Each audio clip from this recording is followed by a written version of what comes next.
Welcome into the RotoWire NFL podcast. I'm your host, John McKechnie, joined as always by Mario Puig. We are sponsored by our friends over at WinBet. We got a lot to get to here on this Thursday edition of the RotoWire NFL pod. We're going to hit some news and notes from around the league. Obviously, we got a preseason game tonight, more preseason games throughout the weekend. We're going to get into some ADP changes that have been occurring over the last few days since last time we checked in, and then we're going to do a breakdown of my NFFC draft that took place late last week. Went with the Chiefs stack for that one. We'll see how it plays out. Bold move, Cotton. We'll see how that goes. But Mario, before we kick things off, how you doing? I'm all right. Nothing too interesting going on. What about you? In my recent stream of minor inconveniences, had some car repair stuff out of nowhere yesterday that cost Oh, that's about good. 10 times more than I was expecting it to cost. So we're hurting a little bit, but nothing we can't stomach, and we press on. And now the old Civic's running beautifully, so we're happy to see it. Yeah, sorry, man. That sucks. I don't consider either of those minor, for what it's worth, and for listeners who have failed us and themselves morally by not listening to the episode 3 weeks ago or whatever. The other quote minor thing was John's apartment flooding from above. So Yeah. minor, yeah, just a little bit, just a tiny difficulty here and there. Just a little bit water damage. It's still good. It's still good. So yeah, that was quite an eventful Thursday afternoon a couple weeks ago. But again, we press on. All right, let's get into some news before we go anywhere else with this. So some positive news to start things out. It looks like Devante Smith is making good progress, and he should be able to suit up on Thursday night. Had you noticed any sort of ADP freeze or slide from him since he suffered that injury, and does his return tonight kind of change anything in your mind? So I haven't done any drafts lately except for my NFFC one. I can't remember where he went, but I assume Devante Smith started sliding a little bit. I want to say he used to go in like the seventh round kind of range, and I would imagine he started going after guys like Chenault, something like that, maybe more around like Jarvis Landry or whatever.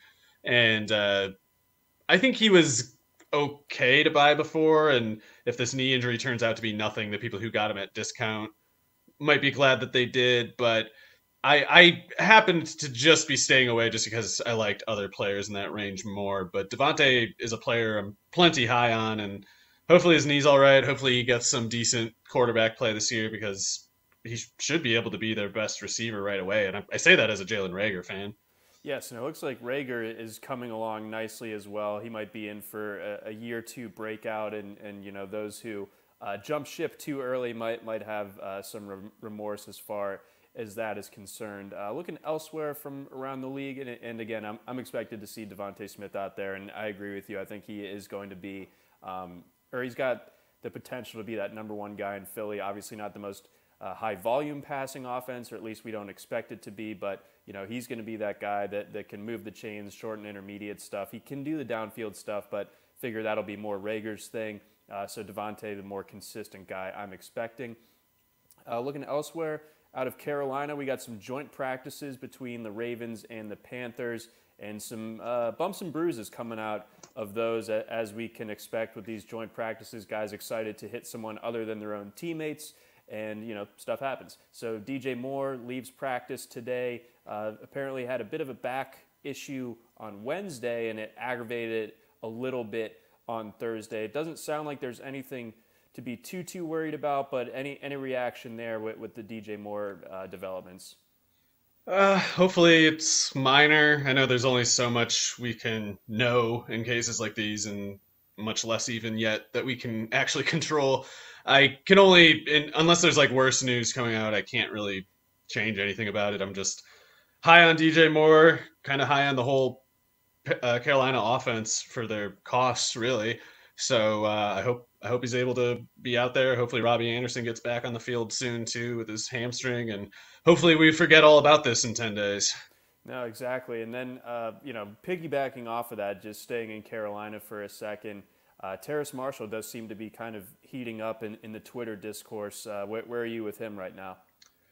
I like him, but I feel like a lot of people don't know what they're talking about when they chatter about him. And I think, this will probably just be a case of people being right for the wrong reasons, or at least as someone who is high on Terrace Marshall for other reasons, I hope that's the way it turns out. I'd rather we're both right than both wrong for different reasons. But the idea that he's just going to plug in and be their slot receiver as their slot receiver functioned last year is plainly not true. So I would, at the very least, need some people to elaborate and clarify, like, yeah, he's going to be the big slot. It's on. He's going to smash at the slot.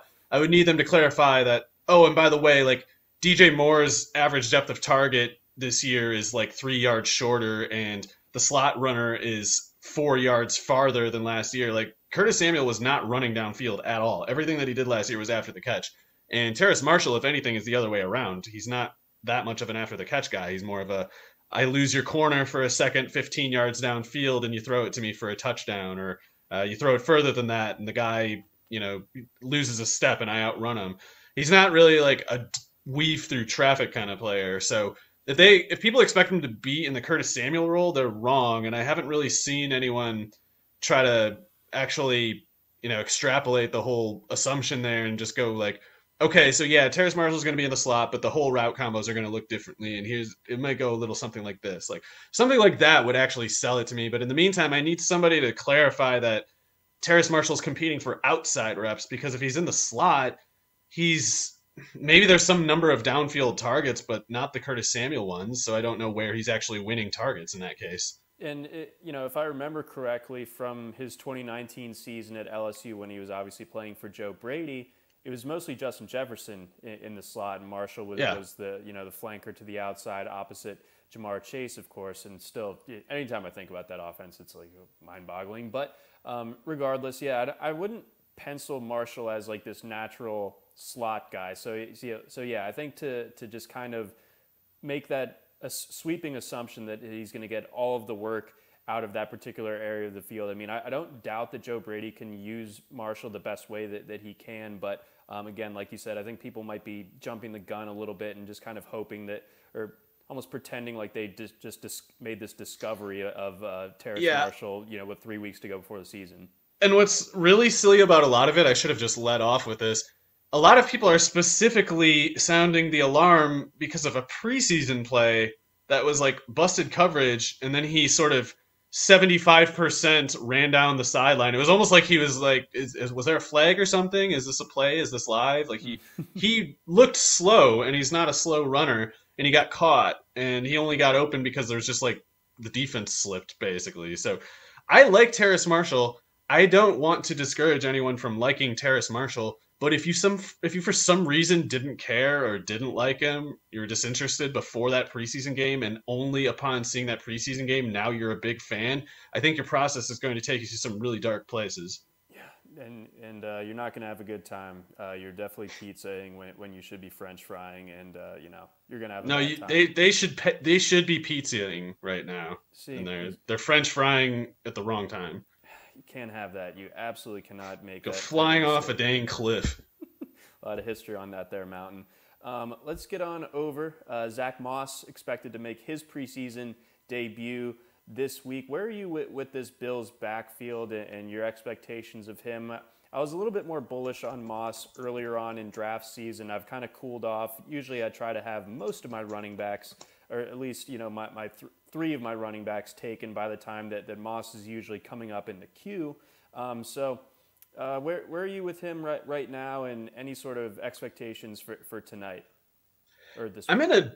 I'm in a pretty tough spot with Moss, because if you listen to my fantasies 2021 fantasy takes on him, you'd think I hate the guy or something, because I'm not drafting him. Like, I'm not going to take him probably any sooner than, I don't know, the at least 12th round, probably later. And I feel like he usually goes in like the late 9th, the 10th round, something like that. I definitely believe he's better than Devin Singletary. There's not actually a question in my mind about that. But did anyone recently stop and look at what they actually combined for last year? Like, the two of them combined, Singletary and Moss, is kind of what people drafting Moss right now are hoping for. on his own part. And I don't know if that's because they imagine the Bills running more this year or they imagine Singletary just getting scratched. Neither of those seem likely to me. And I love Zach Moss, but I don't see in this offense how it's even vaguely possible for him to. I don't know. It's like in best ball at a certain price, I could imagine him being useful because there's probably some, he had a couple games last year where he got to like 14 carries or something like that. I think he can do a lot more as a pass catcher than he showed last year. But I think him and Singletary are going to basically split. I don't know. What is this? Like, it's like 900. They split like 1,400, 1,300 yards from scrimmage last year. You can't split that. That's no good. No, that's not really going to get you anywhere. And, the occasional spike week, again, useful for best ball, of course. But, if you're trying to make your lineup decisions in redraft and you're just hoping upon hope for 60 yards in a given week, then you're definitely not in a particularly good spot. And then one last news item to get to. It looked like Mark Andrews left practice today with some severe cramping. Glad to see that it's nothing more than that, of course, but again, something worth passing along before we move on to the next thing. So, Mario, let's get into some ADP, some risers and fallers, some check-in here. Felt like there was a lot of reaction last week coming out of Jacksonville, specifically about one Travis Etienne and his light usage in that first preseason game. So when it comes to him, we're already there. So when it comes to him and when it comes to James Robinson, who, according to RotoWire's handy-dandy ADP report, is also slipping a bit in the ADP rankings. Again, check that out, rotowire.com/football/ADP, and you'll find that ADPs for a bunch of different websites. Really good stuff there. But again, so where are you with this Jaguars backfield as it stands here on August 19th?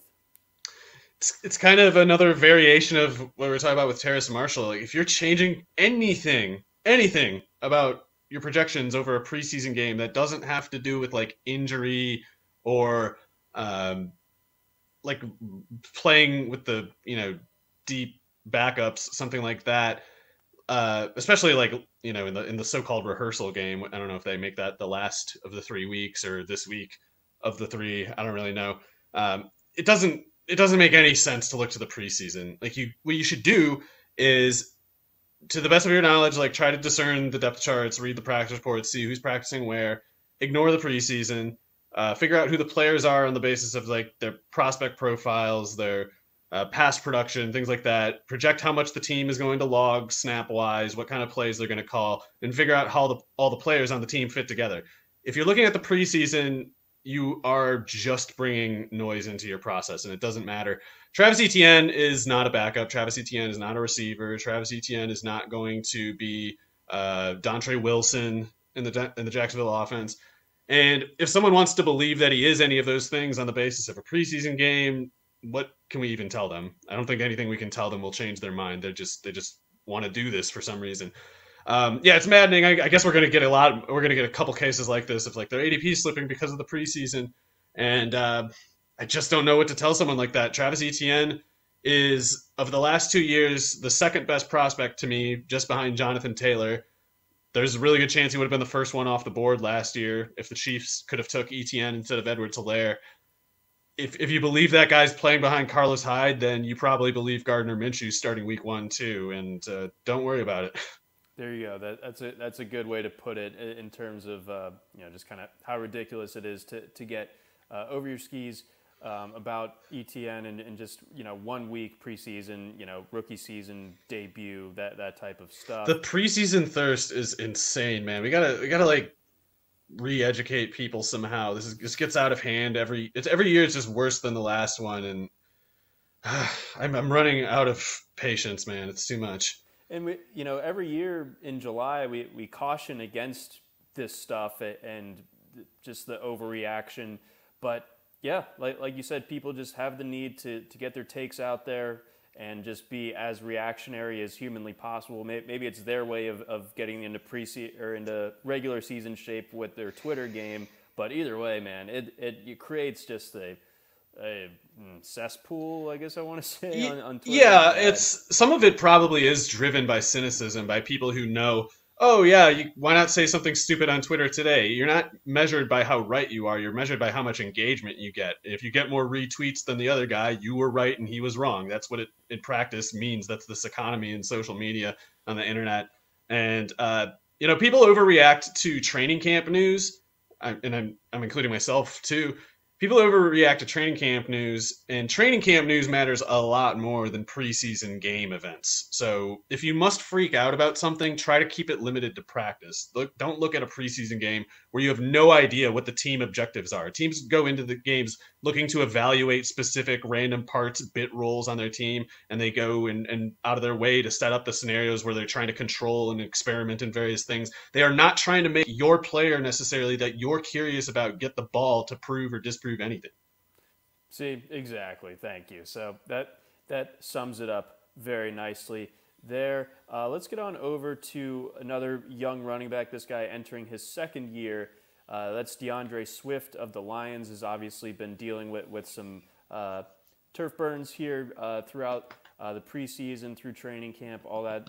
But over the last 2 weeks, looking at his ADP over on the NFFC, his ADP is just around pick 30. He's gone as high as pick 16, but as low as pick 50 in the last 2 weeks, according to that data. So collusion, John. That's what that is. 50? Give me a break. 50? I don't understand how he could possibly fall that far, but bunch of zero wide receiver or zero running back freaks, and then people who are bad at running backs too. All the worst of those two groups jammed into one 12-team monstrosity. And then one guy just has Swift fall to him in the field. Yeah, hopefully he has him as like his running back 4 or something, because otherwise that's just unfair.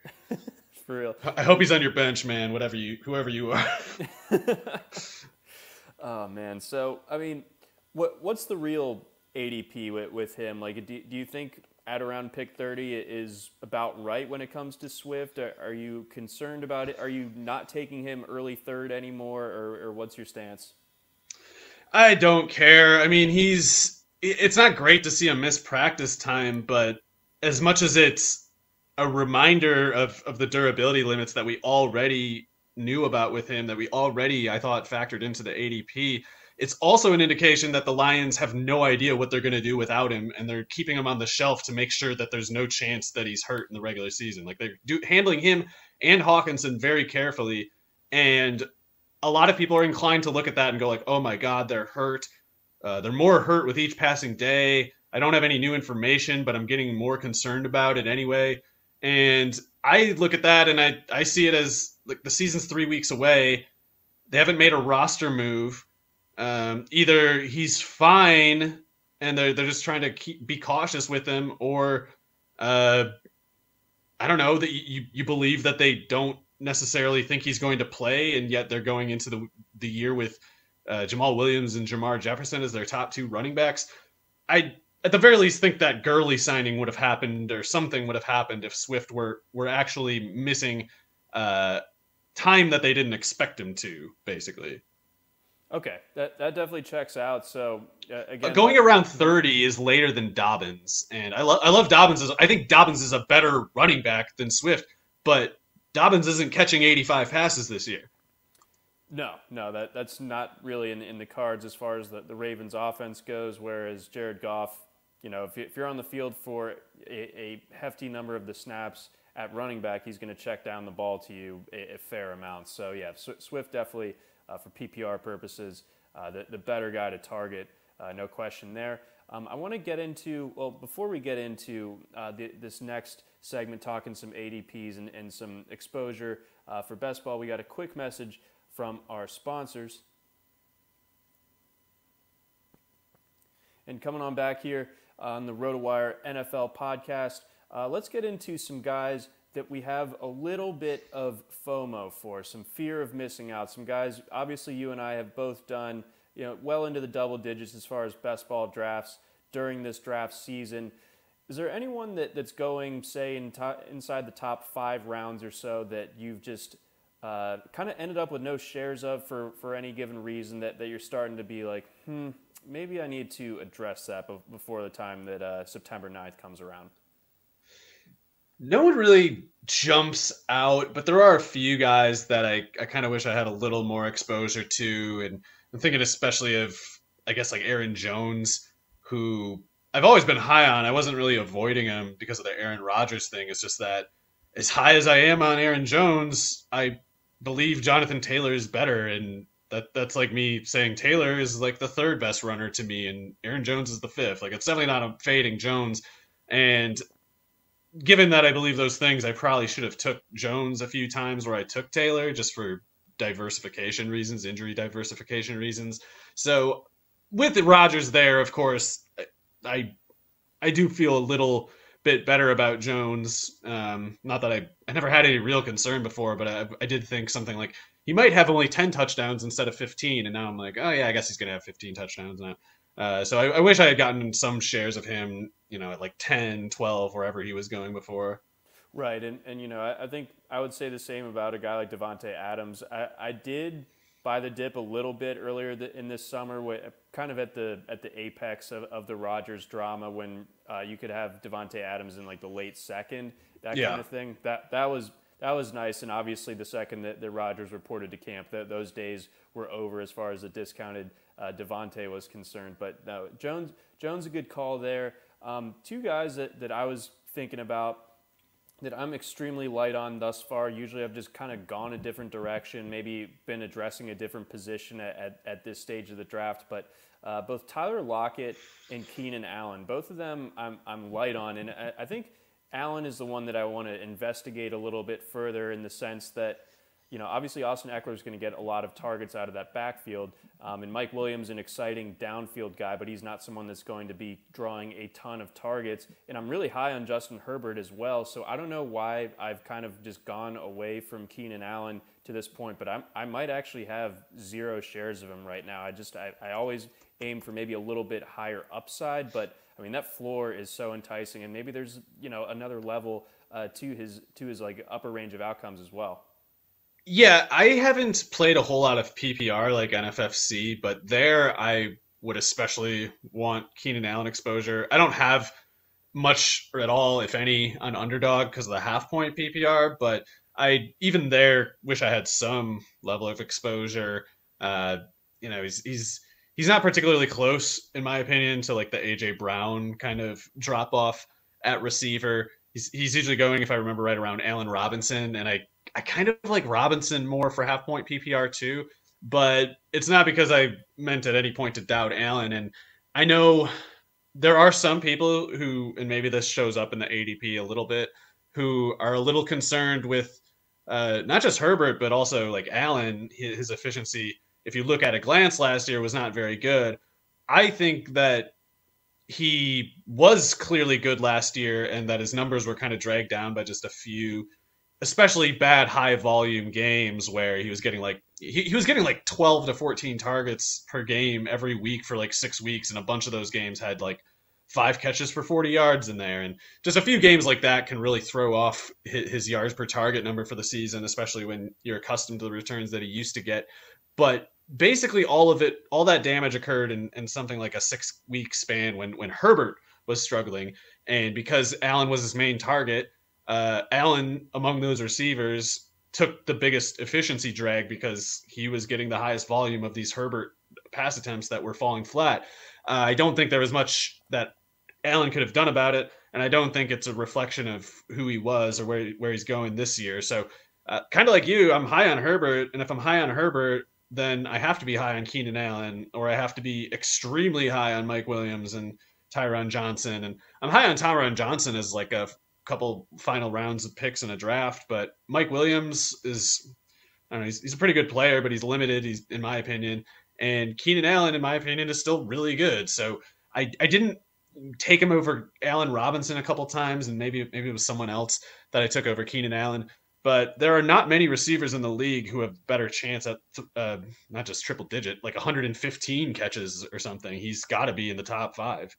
No, absolutely. So that's something where I'm going to kind of shift, not overdo it as far, because you don't want to chase your FOMO and just kind of like throw your process for the first 6 months or whatever of draft season out the window completely. But covering your bases and rounding out your best ball portfolio, never a bad idea. And when it, again, is that number one target for a budding star like Justin Herbert, that might be something to look into. Going back up the board a little bit, we'll get to Tyler Lockett here in a second. I have no DeAndre Hopkins, I don't think. And I also, that's another one where I just don't really understand why. I never feel like I'm consciously fading him, but I look at my exposure on Underdog or some other sites, and I am DeAndre light. So where are you with him? Are you in the same boat where you don't have a ton of Hopkins shares? Who are you taking when he's usually up on the board, that sort of thing? I don't have any shares that I'm aware of. There were a couple times where I was hoping to get him in the late second when he was falling a bit, but on Underdog, you generally had to take him at like 11, 12, 13, something like that. And I'm definitely not taking him over Calvin Ridley. That was the problem. I would have to take DeAndre Hopkins over Calvin Ridley. And I don't know, if I had to do that scenario 100 times, I'd get ideally something like 45 or 40 Hopkins in there. But if I only have 3 or 4 chances, they're all going to be Ridley. So that's not me trying to fade Hopkins, really. It's just I thought Calvin Ridley was the one who's more likely to be underpriced between the two. And like Keenan Allen, DeAndre Hopkins loses a little bit the less points you give per reception, because there's not much reason to expect a big touchdown total there. There's not much reason to expect big yardage either. The catches will be there, and that's something. Like, even though I haven't been picking him, I wouldn't call him like a bad pick in the second round. Anytime someone took Hopkins, I figured, yeah, that's fine. That doesn't hurt them. I generally think, though, I'm unlikely to get any shares unless it's NFFC type thing, because in redraft and in PPR, that's where a guy like Hopkins is really useful, even if he doesn't match, even if like AJ Brown has a bigger year than Hopkins or something, the person who picked Hopkins in the early second round is not going to fail for that reason. They're not going to be the difference between success and failure is not going to be the distance between Hopkins and Brown in that scenario. Hopkins, as long as he's getting a point per reception, will give you a lot of stability.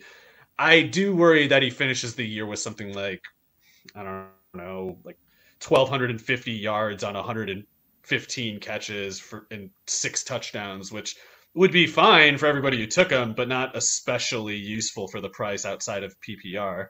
Yeah, that's not necessarily helping you over the finish line and like bumping you over. You would need to kind of have some serious explosion from like the other guys that you drafted, but you're just kind of getting a par essentially from Hopkins where you took him. And then piggybacking off that, say Ridley's off the board and you're looking for a receiver, where are you between Hopkins and a guy like Justin Jefferson?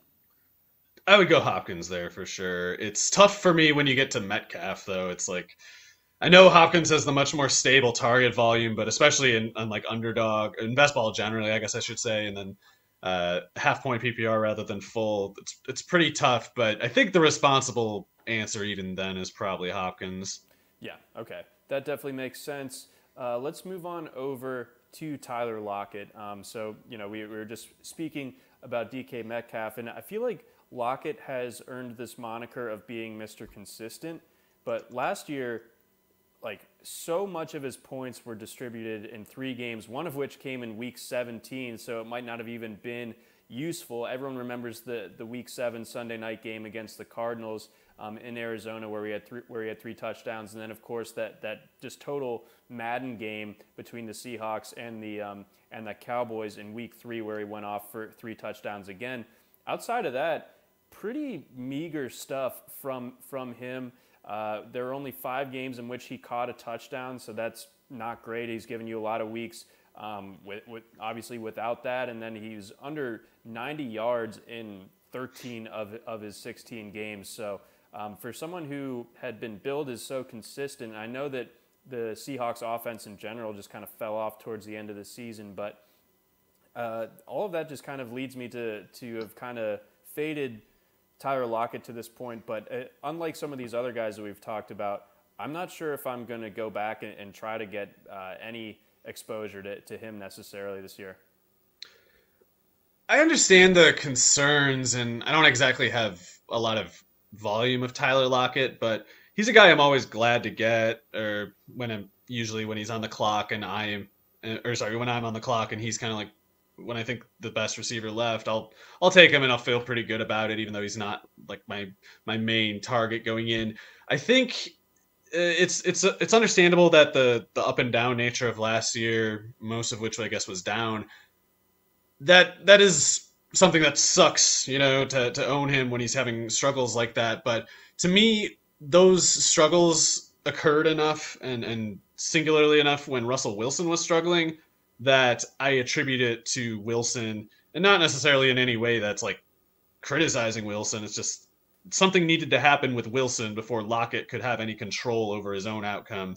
And the wrong outcome was happening for Russell Wilson's part. So I basically think if Russell Wilson is on track, Tyler Lockett will be on track. I don't think Tyler Lockett could have saved. I don't think there was much he could have done with the kind of trajectory they were going on last year, with defenses figuring out they're sitting on their route tendencies, figuring out how long Russell Wilson takes on each drop to get rid of the ball. They start noticing stuff like that. They start noticing it's not that many different receivers that he throws to. It's not many different parts of the field that he throws to. He tends to throw to these places. He tends to get there on 3 or 5 step drops to these places. If he's going 7 steps, he's going over here. And they start sitting on all those spots. And I don't think in that case, any receiver can do much about it. Like, I think DeAndre Hopkins had his own version of this situation last year, where second half he was struggling to get open because he was always on the left side, always running 6-yard curls, and defenses thought, hey, why don't we just sit here until they do something different? And Cliff Kingsbury was like, I can't think of literally anything else to do. And so Hopkins just sat there being blanketed, still making a bunch of catches because he's insane at boxing people out and high pointing the ball in the air, but it was impossible to get open. And if you're Lockett and it's impossible to get open, he's got good ball skills and stuff, but he's not Hopkins. No one is. And if you don't have a fair shot at getting open, you're not going to get a catch. Vast majority of the time you're not. So I'm not saying that I'm taking it for a given that Shane Waldron will be good or anything, but it just feels unlikely to me, Russell Wilson going 2 16-game, I guess 17 this year, samples and just kind of struggling throughout them. I think that's only something that's going to happen for a couple games here and there, and I think he did his time last year, basically. So I think Russell Wilson will be back, and if he is, I think Tyler Lockett is almost necessarily back, because I don't think it's going to be Freddie Swain. Dwayne Eskridge, I think, is going a little late in drafts, but I don't think he's going to be more than a good role player.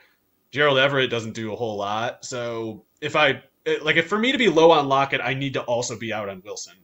Okay. No, that was a really good explainer on it. And you look at some of Lockett's advanced metrics from last year on his RotoWire player page. Like, a lot of them were still really good. He was still getting a high percentage of the air yards. His catch rate was insane for a guy getting as many targets as he did to still catch 75.8% of them. That's really impressive stuff. So again, a lot of his stuff was concentrated in those games, and he had the disappointing weeks. But if it's tied to Wilson, and it's tied to just kind of a ugly offense in general, we can expect something maybe of a dead cat bounce in the form of a offensive coordinator that we just don't even notice him, and then we can start to see Seattle start to look like it did early in the year last year. Yeah, at the very least, I can't remember the last time people were lower on a 100 catch receiver than they are Tyler Lockett right now. And I know like 25 of those were against the Cardinals, but the peripheral numbers are good. And in each case where he fell flat, the pie was very small. So depends on what the pie does. And I guess I'm open to the idea that Lockett fails because Wilson does, but I've yet to see anybody really specifically predict that Wilson is busted or anything. And I think it's got to take that, or it's got to take an injury to Lockett for Lockett to fail. Like, he's in NFFC, he's going later than Deontay Johnson. I mean, yeah, okay. He caught 100 passes last year. What is the volume concern isn't even right. It's like he's got the volume that he never used to, and we can, I think, expect the efficiency to go up. Not that he was inefficient last year, but it's like he used to be like a 10 yards a target kind of guy instead of 8 like last year. I think he can catch 70% of his targets at like 8.8 or even 9 this year. There we have it. Okay, good stuff. Good explainer there. Maybe I will have to reconsider, circle back, and get myself maybe a little Seahawks stack here before draft season is over. Before we get to our next segment, we got a couple messages here. First one from our friends over at WinBet. If there's one thing we appreciate here at RotoWire, it's making good decisions. And even more, making the right decision. Listen up, folks. I have an incredible offer for you with RotoWire's newest partner, WynnBET, the premier digital casino and sportsbook app. WynnBET is now the exclusive sponsor for RotoWire's fantasy podcast. WynnBET brings you all the latest action with a user-friendly interface, moneyline bets, boosted parlays, over-unders, round robins, live betting, and so much more at your fingertips. And if you want a break from sports betting, head to WynnBET's digital casino and take a spin on roulette, double down in blackjack, slam the slots, or try your hand at Baccarat. WynnBET is currently available in 6 states. That's Colorado, Indiana, Michigan, New Jersey, Tennessee, and Virginia, while rapidly expanding. At WynnBET, the possibilities are limitless. WynnBET is currently offering all RotoWire listeners a risk-free bet up to $500 on your first wager. Download WynnBET now. That's WYNNBET. WynnBET, the exclusive partner for RotoWire's fantasy podcast. We also got a message from our friends over at Dynasty Owner. Are you tired of the same old fantasy football leagues that get canceled year after year? If so, Dynasty Owner has your back. Go to dynastyowner.com. New leagues for the 2021 season are forming right now. Dynasty Owner unites the fun and excitement of fantasy football with the skill and strategy of the front office by incorporating a salary cap and the real NFL player salaries for die-hard fantasy football fans that want the real GM experience. Dynasty Owner adds a whole new level of strategy. Are you worried you won't be able to find anyone to play in your league? Don't worry. Dynasty Owner can help you fill your league with fantasy football enthusiasts just like yourself. You won't have to worry about finding enough players. You can choose to start a league, join an existing, or purchase a team from a previous owner. If you're serious about joining the big leagues, go to dynastyowner.com/RotoWire. That's dynastyowner.com/RotoWire and start your dynasty today. And last one here from our friends over at Sleeper. What do your fraternity brother Steve, Katie from work, and your grandma all have in common? They're all waiting for that invite to your fantasy football league. There is no better way to hang out, no easier way to smack talk, and no more customizable platform to host your fantasy leagues this year than Sleeper. Whether you have a redraft league or a dynasty league that has been around for 10 years, Sleeper has everything you need in one app. Incredible commissioner tools and customizations, built-in messaging, support for snake draft, auction draft, and best ball leagues, blazing fast news, stats, and scores, all in one beautifully designed mobile app and website that makes every other app feel like horse and buggy. Sleeper is the fastest growing fantasy sports platform for a reason, and all the cool commissioners are switching to Sleeper and not looking back. Don't just take my word for it. Download Sleeper on iOS or Android and see for yourself. You have nothing to lose. It's free. All right, Mario, let's get back in talking about our respective best ball and just regular draft portfolios so far. Who is someone that you have a lot of exposure to that you're maybe feeling a little bit queasy about at this stage? No one really. I mean, I guess Paris Campbell, someone who I haven't been drafting since Carson Wentz broke his foot. That was someone who I would get in, I don't know, I guess like the 14th, 15th kind of round, and definitely got a lot of picks. Like he might even now be my most owned receiver. I guess it's either him or DJ Chark, but I don't truly regret it. I mean, to me, Paris Campbell was going about 4 or 5 rounds too late before the Carson Wentz injury, and even now, it's not so much that I'm avoiding him as much as I'm kind of trying to remember, like, I've got enough exposure. I don't need to keep taking him. I can go some other way. Shot collar on. Yeah, so it's like I would have liked his situation a bit more if Wentz had never gotten hurt, or if I had known Wentz was going to get hurt, I would have at least waited until now to start buying so I could get him even later than he was before.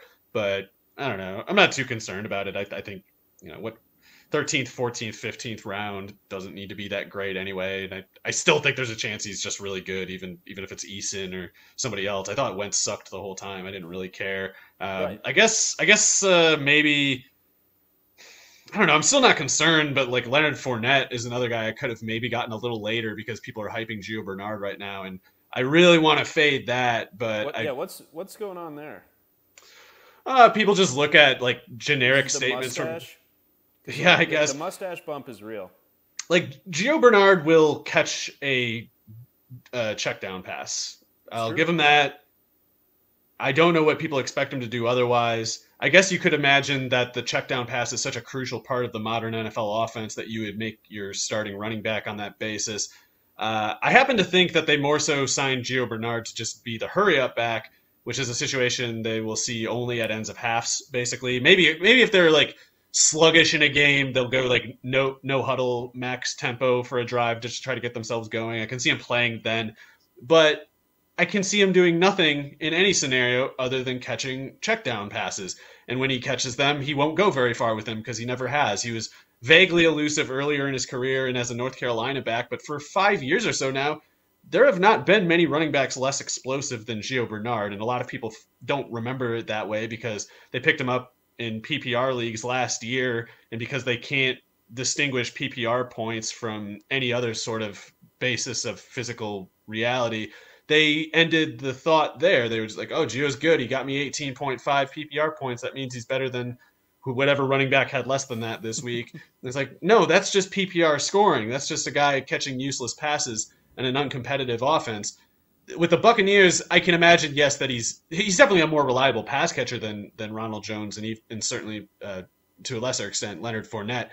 But he's so much worse as a runner and does so much less with the catches that he does make that he is not going to help them. He's not going to be a net benefit. So I am willing to accept the possibility that Gio Bernard plays a lot this year, but that offense will suffer for its backfield returns if so, because Gio Bernard sucks. I don't understand why we're talking about this, but a lot of people are thinking like he's their number one running back right now. So now that that's out there, I'm thinking I could have gotten Fournette in like the 13th round rather than like the late 11th like I was.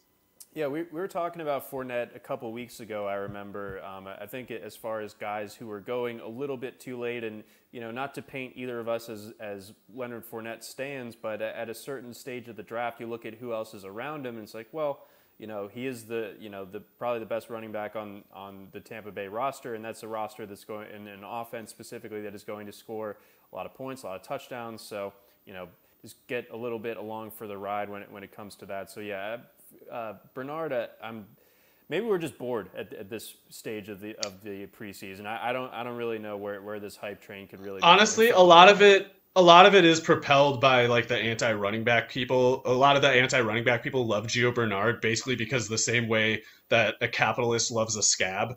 Like they like Gio Bernard is so cool. He gives me a pretext to advocate that teams cut or reduce the pay of other running backs who just run the ball and they don't catch passes. And running the ball is bad. And Gio Bernard, he's not an uppity running back who expects to get carries. He goes out there and catches check down passes and pass blocks like a good running back should. And a lot of those people who are like zero running back obsessed think that Gio's going to be their savior this year. I bet he won't be, and I bet they'll be wrong about other things too.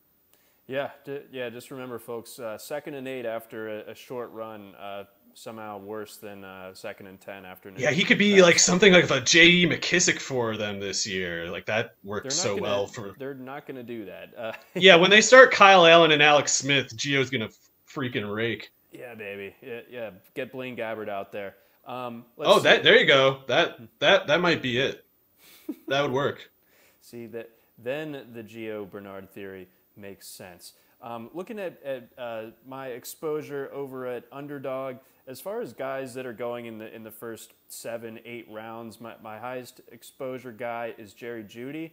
But I feel really good about that actually. Yeah, I like that. I don't feel any concern about it really. I mean, as little concern as you can have given that quarterback situation. And that's not to say that I was drafting him with the expectation of Rodgers starting in Denver week 1. Like I never really thought that was going to be a thing, but I just kind of steered into the skid regardless. And I just think that other than the catch rate and the drop rate from a year ago, it was a pretty sparkling rookie season from him. And I can those particular metrics that I was talking about, the catch rate and the drops, they were so bad that they almost just necessarily have to come back to some sort of normalization. I don't expect Jerry Jeudy to catch fewer than 50% of his targets this year. I don't expect him to drop over 10% of his targets, that kind of thing. It wasn't that big of a problem of his at Alabama. He's going to drop passes. It happens for him, but he's going to make so many more big plays, so I'm not worried about that. But looking elsewhere around guys with exposure at 50% or less, A lot of them are just kind of later round dudes. I kind of spread it around as far as the early rounds are concerned, trying to just kind of diversify a bit. But when you get a little bit later on, I have a lot of Bryan Edwards. I have a lot of Adam Troutman, which sounds bad to say, but at the same time, I'm always drafting him as my tight end 2, maybe my tight end 3, that kind of thing. So not too worried there. Have a little bit of Sammy Watkins. I guess the highest profile guy, again, with maybe the bust potential, but I don't see it. But again, we got to talk about him for a second just because I have a fair bit of him, would be Kyle Pitts. He's the highest drafted guy that I have over 50% in my portfolio of. So obviously there's some risk in that. You got to take him seemingly at an increasing cost every single week. The ADP seems to be climbing, but I feel really good about it. Again, like he's different. You can't apply the same axioms and truisms that you put on other rookie tight ends to him. We've established that over the course of these last few months, so not really anything to add there. But if you had this much Pitts, how would you feel? I think I have about as much as you, or I wish I did. In any case, I think Pitts is going to be. I don't know. I don't want to like jinx the guy by acting like nothing can go wrong. Obviously, something can go wrong, but I don't see how he can play, I don't know, let's say 14 games and finish any worse than like the tight end 7, something like that. And if he plays all 17 games, I mean, he could be the second best tight end this year. I know that there's a lot of talk given to the risk that Pitts has as a rookie tight end, but I don't think the upside has gotten really any attention at all. It's like, or to the extent that it is acknowledged, it's just like a vaguely referenced and largely just waved off to say, like, now let's get to the downside, though. No, let's talk about what the upside really is here. The upside here is not, I mean, he could have the best season of any tight end this year. If he is playing as a wide receiver 2 to Matt Ryan, and if Matt Ryan has his customary 4,400 to 4,700 yards and 25 to 28 touchdowns. Even if you're projecting Calvin Ridley as like the number 1 receiver this year, there's still room for Kyle Pitts to catch, I don't know, a majority of whatever touchdowns Matt Ryan throws. It's like Kyle Pitts and Calvin Ridley could combine for something like 80% of Atlanta's touchdown passes this year. And I'm not saying the most likely scenarios, but these are totally plausible outcomes that, if they occur, would not just justify Pitts at his current cost. It would make him more like a second round return than a fourth round return. So I think that someone who thinks they're low on Pitts needs to first convince themselves that they're low on Ryan, and they need to, for some reason, predict Pitts won't play. And no one really seems to be, I mean, the second one would just be insane, but I don't see anybody really even saying the first one. I hear like, oh yeah, lowered expectations after the Julio trade. It's like, well, then raise the expectation for Pitts. Julio would have been a concern rather than a benefit. And I can't tell what everybody thinks. Like, people have different narratives that they use to reach the same conclusions. Some people's like, oh, Julio Jones left, that's bad because it's more defensive focus on Kyle Pitts. And other people will say like it's bad for Kyle Pitts because now the Falcons are worse or whatever. I think that Julio Jones leaving is bad for the Falcons and good for Pitts, and I don't understand why that's like a stretch to consider. No, it's really not, and it feels like that's getting lost. And I think specifically, I think you bring up a really good point when it comes to that upside discussion, because the second that you bring up Kyle Pitts in the 4th or Kyle Pitts in the 5th, the knee-jerk reaction is always talking about what's going to go wrong. It's almost never what's going to go right. Yeah. They say you're drafting him at his ceiling. It's like, I might not be, man. Right? I might not be. Yeah, and we'll see where that goes. But no, honestly, we have to acknowledge that, yeah, he could return upwards of second round value potentially if everything were to go right. And even if things go pretty close to right, if the 75th percentile outcome, he could still easily return that 4th round value. Let's get on over now to my Beat John McKechnie, that's me, NFFC draft from a week ago. I drew the 8th spot. That was my preferred choice in the KDS, Kentucky Derby style, draft slot selection.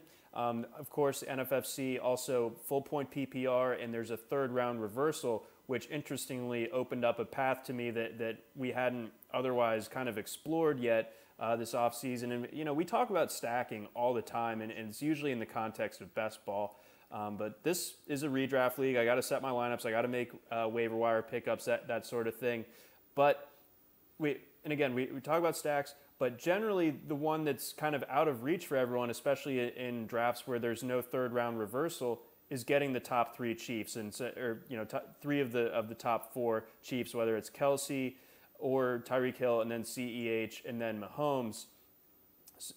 So in this one, Tyreek Hill ended up falling to me at pick number 8. He was the third receiver to go off the board. I also had a choice between Barkley, Kelsey, Eckler, and Chubb were the other guys to round out the first round. So all of those guys were in play for me as well.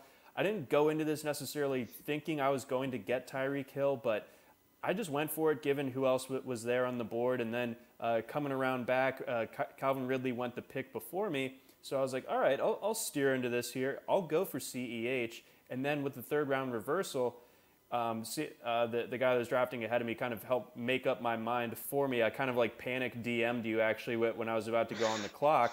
I was like, is it crazy to go with this? But I ended up going with Patrick Mahomes because CeeDee Lamb went the pick right before. So yeah, I ended up Tyreek, CEH, and Mahomes to start. I think the more I think about it, the more excited I am.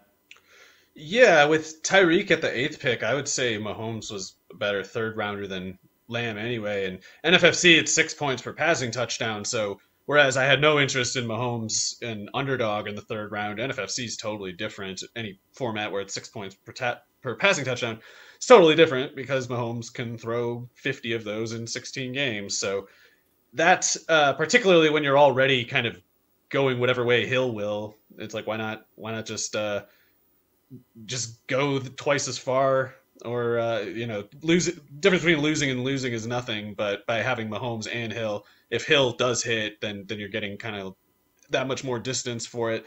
I think I don't remember which running backs were on the board in the second round, but I like Clyde Edwards-Helaire enough as a second round pick as a general rule that especially when you when you phrase it as like the bundle of 3 starting out, Hill, Edwards-Helaire, Mahomes. I think with the 3 of them in a bundle, a lot of like the conditional concerns that you might have, or reservations about Hill and about Edwards-Helaire in the second and Mahomes in the third, they kind of go away when you can also have those other points accounted for. Absolutely. So I'm pumped about it. I think that's going to turn out well. I mean, the other running back, I wasn't going to take Najee Harris. That sort of like what we were talking about with your draft last week, and we're like half joking, but like that would have really ran counter to my brand to take Najee Harris in the second round. Kind of the same deal with Mixon, and then Swift ended up going late in the second, but I wasn't comfortable with him, and certainly not above CEH. So that's how it went. I did kind of have to scramble for running back briefly, or really kind of the rest of the way. I ended up being okay with how it ended up. My running backs, I got Josh Jacobs in the 4th round. I got Leonard Fournette in the 8th. I got then a long stretch where no running backs seemed to make value to me or make it back to me one way or the other. So it was kind of tough out there for your guy. Got Tevin Coleman.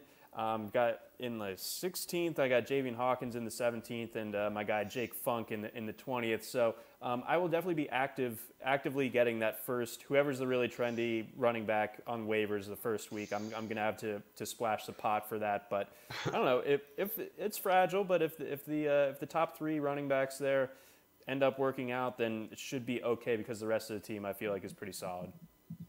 Yeah, I definitely like Jacobs enough as a second one, and Fournette is a little tougher in redraft than in best ball to make useful, but if Ronald Jones were, God forbid, to miss some time, then I think in that case, he goes from like Leonard Fournette goes from guy you can't really use usually to, I don't know, like top 15 running back, something like that. So he still has a lot of use in redraft, even if you have to kind of like leave him on the bench for a few weeks to see how it goes. And do you happen to remember who was the receivers after Tyreek Hill? For me, it was I went Odell Beckham in the 6th. So the way it went, it was Hill, Edwards, CEH, Hill, CEH, Mahomes. and then Jacobs. Then I went with Mark Andrews, and then I went OBJ, Deebo Samuel, Darnell Mooney in rounds 6, 7, and 9. And then I got a second tight end in Robert Tonyan. Then in the 11th, I got Michael Thomas. I want to get to that in a second. And I also got Jalen Reagor. So I really like that group of receivers. I think there's a good blend of floor and upside between all of them. Everyone loves their Darnell Mooney shares at this point, so I was happy to get in on that. And also, again, when it comes to Michael Thomas, like we weren't particularly high on him, before, like pre-injury, and I just had no idea what to make of him now. But I mean, in the 11th, when I already had my receiver spots filled, that felt like a worthwhile gamble. Yeah, I was going to say I didn't expect myself to be interested in taking Thomas, but when you said 11th round, it was like, oh, I guess I would do that. I mean, I'm probably blowing my 11th round pick anyway. What's the difference? But yeah, Thomas stepping up by October would be huge for that team, because then you would have kind of basically like 2 number 1 receivers in addition to Mahomes and Edwards-Helaire and Andrews, of course, who I'm also high on. I think he's a little less valuable in NFF or full point PPR, but it's like he still is a good candidate to finish as the tight end 4 or 5, even if in that event it's not by as much of a distance as it might be in standard scoring or half point PPR. Yeah, I mean, at the end of the day, touchdowns make such a large percentage of his catches in general. Where, it makes up for like the nibbling, 5-yard receptions up and down the field, that sort of thing.